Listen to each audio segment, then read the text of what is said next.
온 목사와 성경 읽기 사도행전 21장입니다. 오늘도 하며 귀한 사람께 읽으면서 주의 귀한 은혜를 나누기를 원합니다.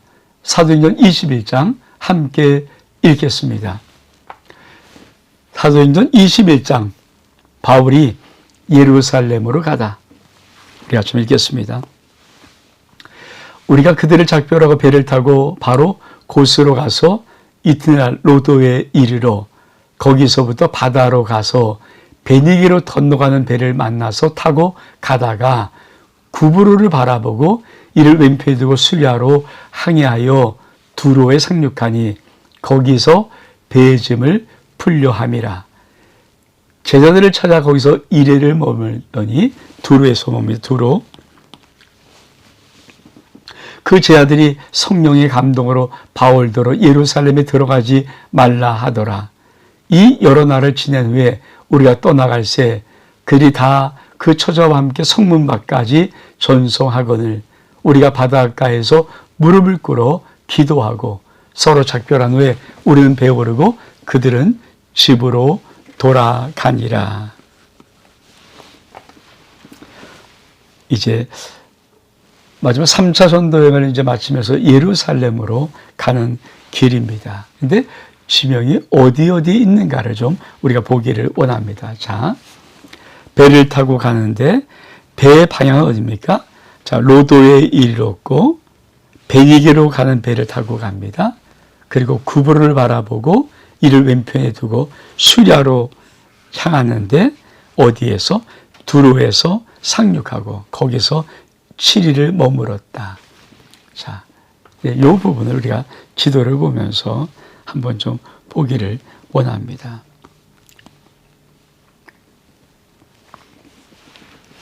자, 지도가 보이십니까? 그렇죠? 여기가 로도입니다. 로도. 로도에서 배를 타고 쭉 가는데 이 구브로 섬, 이 구브로 섬을 왼편에 두고 이렇게 지나갔다. 그러면서 어디로 왔는가? 수리아를 향하러 왔는데 머물기는 그렇죠. 배, 요 두로에 정착했다. 여기서 이레를 머물렀다. 요 얘기잖아요. 이렇게 쭉. 그러니까 이렇게 이제 예루살렘으로 오는 길에 거기서 그렇죠. 또 어떤 일이 벌어집니까? 이레를 머물렀는데 누구를 찾아갑니까? 제자들이 성령의 감동을 바울에게 예루살렘으로 들어가지 말라. 근데 거기서 여러 날을 지난 후에 떠나갈새. 아니, 그들의 마음은 어떻겠어요? 예루살렘 가면 큰일 날 것 같은 느낌이 자꾸 오는데 사도 바울은 가겠다고 하니까 서로 무릎을 꿇고 기도합니다. 그리고 그들은 집으로 가고 다시 배에 오릅니다. 그래서 7절. 두로를 떠나 항해를 마치고 어디? 돌레미아에 이르러 형의 안부를 묻고 그들과 함께 하루에 있다가, 자, 돌레미아 나옵니다. 이튿날에 떠나 어디다? 가이사라에 이르러 7 집사 중 하나인 전도자 빌립의 집, 전도자 빌립이 있죠. 7 집사장, 그러니까 사도행전 6장에 나오는 겁니다. 집에 들어가 머무니 그에게 딸이 넷이 있으니 처녀로 예언자라. 여러 날 머물러 있더니 아가보라 하는 선지자가 유대로부터 내려와서 우리에게 와서 바울의 띠를 가져다가 자기의 수족을 잡아매고 말하기를 성령이 말씀하시되 예루살렘에서 유대인들이 이같이 이 띠의 임자 사도 바울입니까? 결박하여 이방에서 넘겨주리라 하거늘 우리가 그 말을 두고 그것 사람과 더불어 바울에게 예루살렘으로 올라가지 말라 권하니 바울이 대답하되 여러분이요 어찌하여 내 마음을 상하게 하냐 난 주 예수의 일을 위하여 결박당할 뿐 아니라 예루살렘으로에서 죽는 것도 각오하였노라니 그가 고난을 받지 아니하므로 우리가 주의 뜻대로 이루어지다고 했잖아라. 이 여러 날 후에 여장꾼이 어디? 드디어 예루살렘으로 올라갈새 가이사라의 몇 제자가 함께 가며 한 오랜 제자 구브로 사람 나손을 데리고 가니 이는 우리가 그의 집에 머물려 함이라. 그런 참 사도 바울의 이 행적을 보면은 우리가 하나님의 은혜의 길을 사도 바울은 어떤 용기를 가지고 가는가. 우리 다시 한번 볼 때, 자, 도로를 떠나서 어디? 돌레마이. 여기서 하루를 묵습니다. 그리고 거기서 가이사라. 거기에 어디가 있습니까? 7집사자 하나인 빌립의 집에 들어가서 머무는 것입니다. 다 연결이 되는 거죠. 우리가 이걸 한번 지도로 좀 보면서 마지막.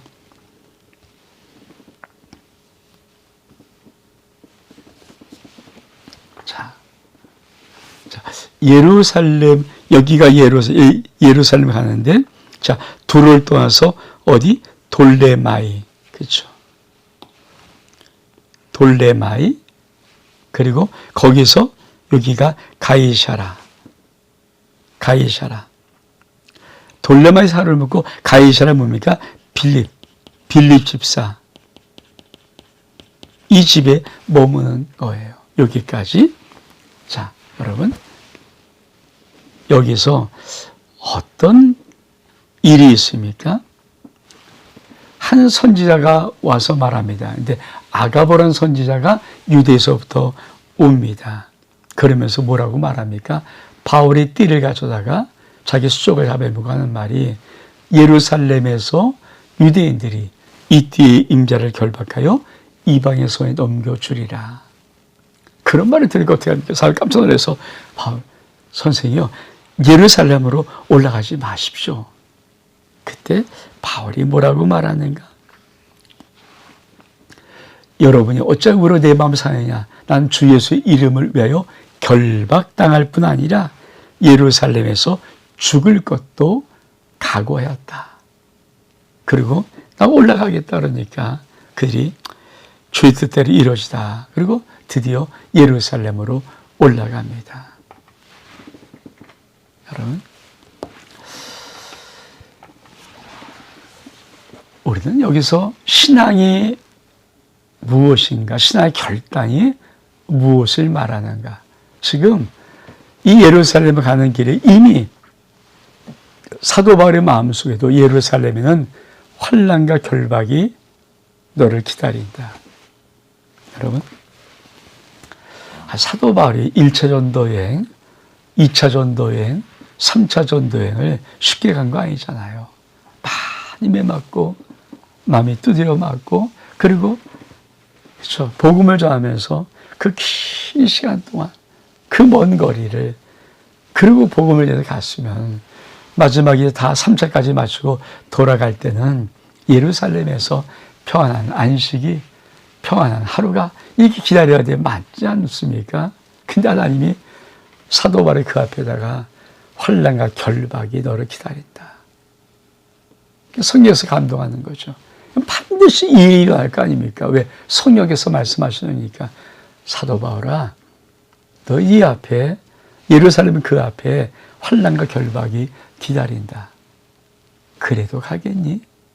그리고 그 예루살렘 오는 길에, 아니, 계속 사람들이 사도 바울에게 똑같은 성령의 감동을 받고 계속 말하면서, 아가보란 선자는 유대에서 올라와서 바울이 띠를 가져다가 자기 몸을 묶으면서 표현해 주는 거예요. 이 띠의 임자가 예루살렘 가면은 유대인들이 이렇게 꽁꽁 묶어서 이방에 팔아넘길 것이다. 올라가지 마라. 이 말 아닙니까? 그때 사도 바울은 뭐라고 대합하는가? 참, 이 말. 나는 주 예수 이름을 위하여 결박당할 뿐 아니라 예루살렘에서 죽을 것도 각오해야 한다라. 저는 정말 이게 위대한 신앙이죠. 정말 복음을 위해서, 주 예수의 이름을 위해서 내 생명도 아끼지 않고 내 인생 앞에 어떤 것이 뭐래도 상관하지 않겠다. 하나님의 뜻이 더 중요하고 아버지의 복음을 이루는 것이 더 중요하다는 이 기본적인 마음이 사도 바울에게 있습니다. 사도 바울은 정말 이런 마지막의 인생을 살았던 것입니다. 자, 그러면 예루살렘에 도착한 사도 바울은 어떤 것이 기다려질까요? 드디어 예루살렘에 이르니 형제들이 우리를 기꺼이 영접하거늘 그 이튿날 바울이 우리와 함께 야고베로 들어가니 장로 다 있더라. 바울이 문화하고 함에 자기 사역으로 말미암아 이방 가운데 사실을 낱낱이 말하니 그 일을 그들이 듣고 하나님께 영광을 돌리고 바울더러 이르되 형제여 그도 보는 바와 같이 유대인 중에 믿는 자가 수만 명이 있으니 다 율법의 열성을 가진 자라. 네가 이방에 있는 모든 유대인들을 가르치되 모세를 배반하고 네가 할례를 행하지 말고 또 관습을 지키지 말라 한다음을 그들이 들었도다. 그러면 어찌할꼬 그들이 필연 그대가 온 것을 들으리니 우리가 말하는 이대로 하라.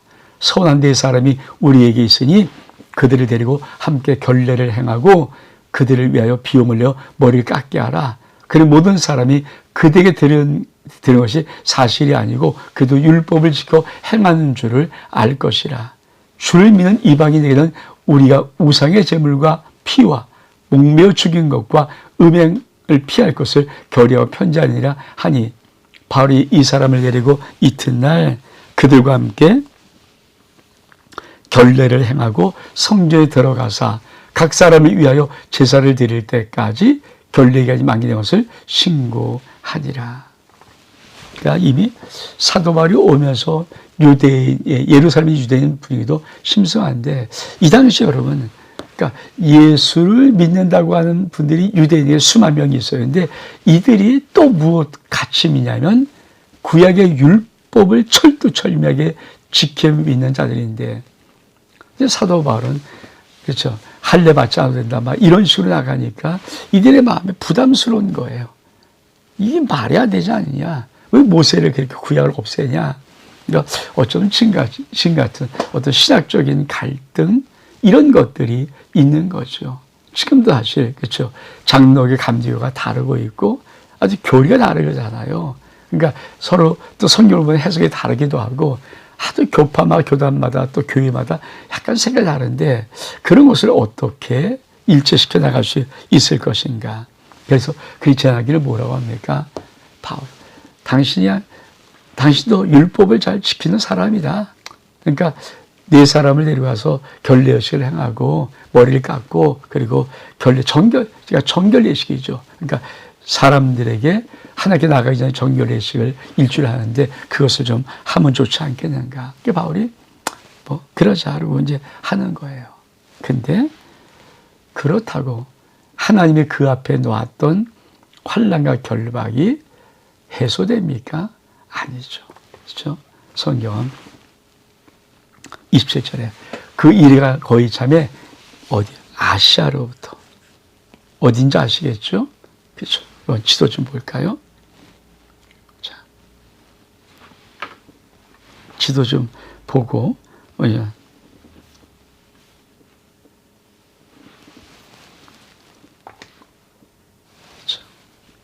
여기가 아시아, 여기가 예루살렘. 그러니까 여기서부터 온 자가 있다는 거예요. 뭘 하려고? 사도 바로 혼내주려고, 잡으려고. 자, 한번 읽어볼까요? 자, 그 이래가 참에 아시아로부터 온 유대인들이 성전에서 바울을 보고 모든 무리를 충동하여 그를 붙들고 외치되 이스라엘 사람을 들으라. 이 사람은 각처에서 우리 백성과 율법과 이곳을 비방하여 모든 사람을 가르치는 그 자인데 또 헬라를 데리고 성전에 들어가서 이 거룩한 것을 더럽혔다 하니 이는 그들이 전에 에베소 사람 드로비모가 바울과 함께 시내에 있음을 보고 바울에게 성전에 데리고 들어간 줄을 생각함이라. 온 성이 소동하여 백성이 달려와 모여 바울을 잡아 성전 밖으로 끌고 나가니 문들이고 닫히더라. 그들이 그를 죽이러 갈 때 온 예루살렘이 요란하다는 소문이 군대 천부장에게 들리매 그 급히 군인들과 백병을 거느리고 달려 내려가니 그리 천부장과 군인들을 보고 바울 치기를 그치는지라. 이 천부장 가까이에서 바울을 잡아 두 쇠앗으로 결박하라 명하고 그가 누구이며 그가 무슨 일을 하였냐 물으니 무리 가운데 어떤 이는 이런 말로 어떤 이는 저런 말을 소리치거늘 천부장의 소동으로 말미암아 진상을 알 수 없어 그를 데리고 영내로 데려가라 명하니라. 바울이 층대에 이를 때 물의 폭행으로 말미암아 군사들에게 들려가니 이는 백성의 무리가 그를 없이하고자 외치며 따라가미러라. 드디어 성령께서 말씀하신 대로 사도 바울이 예루살렘에 오자마자 일주일 정도밖에 안 됐는데 환난과 핍박과 결박이 기다리고 있습니다. 여러분, 이 단어, 아시아로부터 온 유대인들이 성경에서 바울을 보고 모든 무리를 충동한 아시아에서 온 유대인이 뭡니까? 사도의 복음을 끝까지 방해하며 핍박하며 돌 던지며 때렸던 그들이 예루살렘까지 왔어요. 그리고 예루살렘 성전에서 바울이 있는 것을 보고 무리를 또 충동시킵니다. 이 나쁜 놈을 죽여야 한다. 무리를 도와달라. 참. 여러분, 뭘 느끼시나요? 악한 마귀 사단도 끈질깁니다. 그러니까 복음은 정말 끈질겨야 되죠. 예수 믿는 믿음은 정말 끈질겨야 되죠. 이런 모든 악한 것들이 우리를 놔둘 수 아닙니다. 끝까지. 전 대학교를 불교 대학을 나왔을 때 동대를 나왔기 때문에 대학교 1학년 때 단어 하나를 마음속에 받았어요. 그게 뭐냐면 용맹정진. 우리 불교는 용맹정진이라고 해요. 용맹정진. 근데 제가 예수 믿으니까 정말 예수 믿는 우리들이 용맹정진. 그렇죠. 정말 강한 믿음의 용기를 가지고 앞으로 뚫고 나가는, 바른 길로 나가는 그런 믿음이 있어야 되지 않을까 하는 생각을 해봅니다. 여러분, 사도 바울 여기서 드디어 환난과 결박의 그 굴레 속으로 들어가고 말아요. 얼마나 힘들고 어려울까요? 저는 그들의 마음이 어떤 마음이었을까? 사도 바울을 죽이려 하는 마음. 그들이 그를 죽이려고 할 때, 그리고 어떻게 합니까? 바울 천부장이 올 때까지 바울을 쳤어요. 얼마큼 많이 맞았겠어요. 천부장이 와서 또 바울을 잡아 두세 살로 결박합니다. 그리고 영내로 데려가려는데 무리의 폭행으로 말미암아 군사들이 바울을 들고 가버리는 거예요. 이게 1차 전도여행, 2차 전도여행, 3차 전도를 마치고 예루살렘으로 돌아온 사도 바울 앞에 있던 환난과 결박입니다.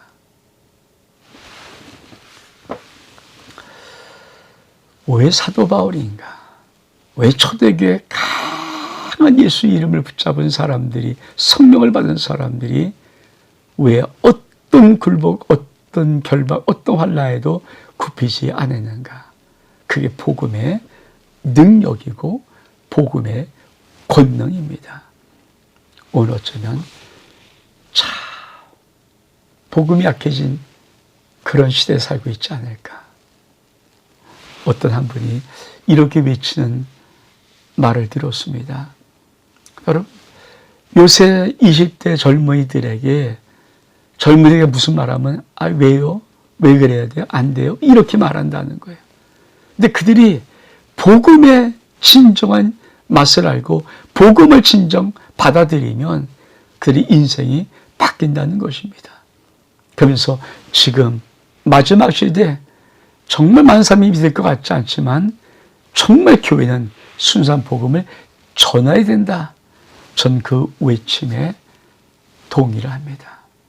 순수한 복음이 증거되면 어떤 사람이라도 예수 앞에 나올 수 있습니다. 원목사와 성경 읽기 사도행전 21장 여기서 마칩니다. 샬롬.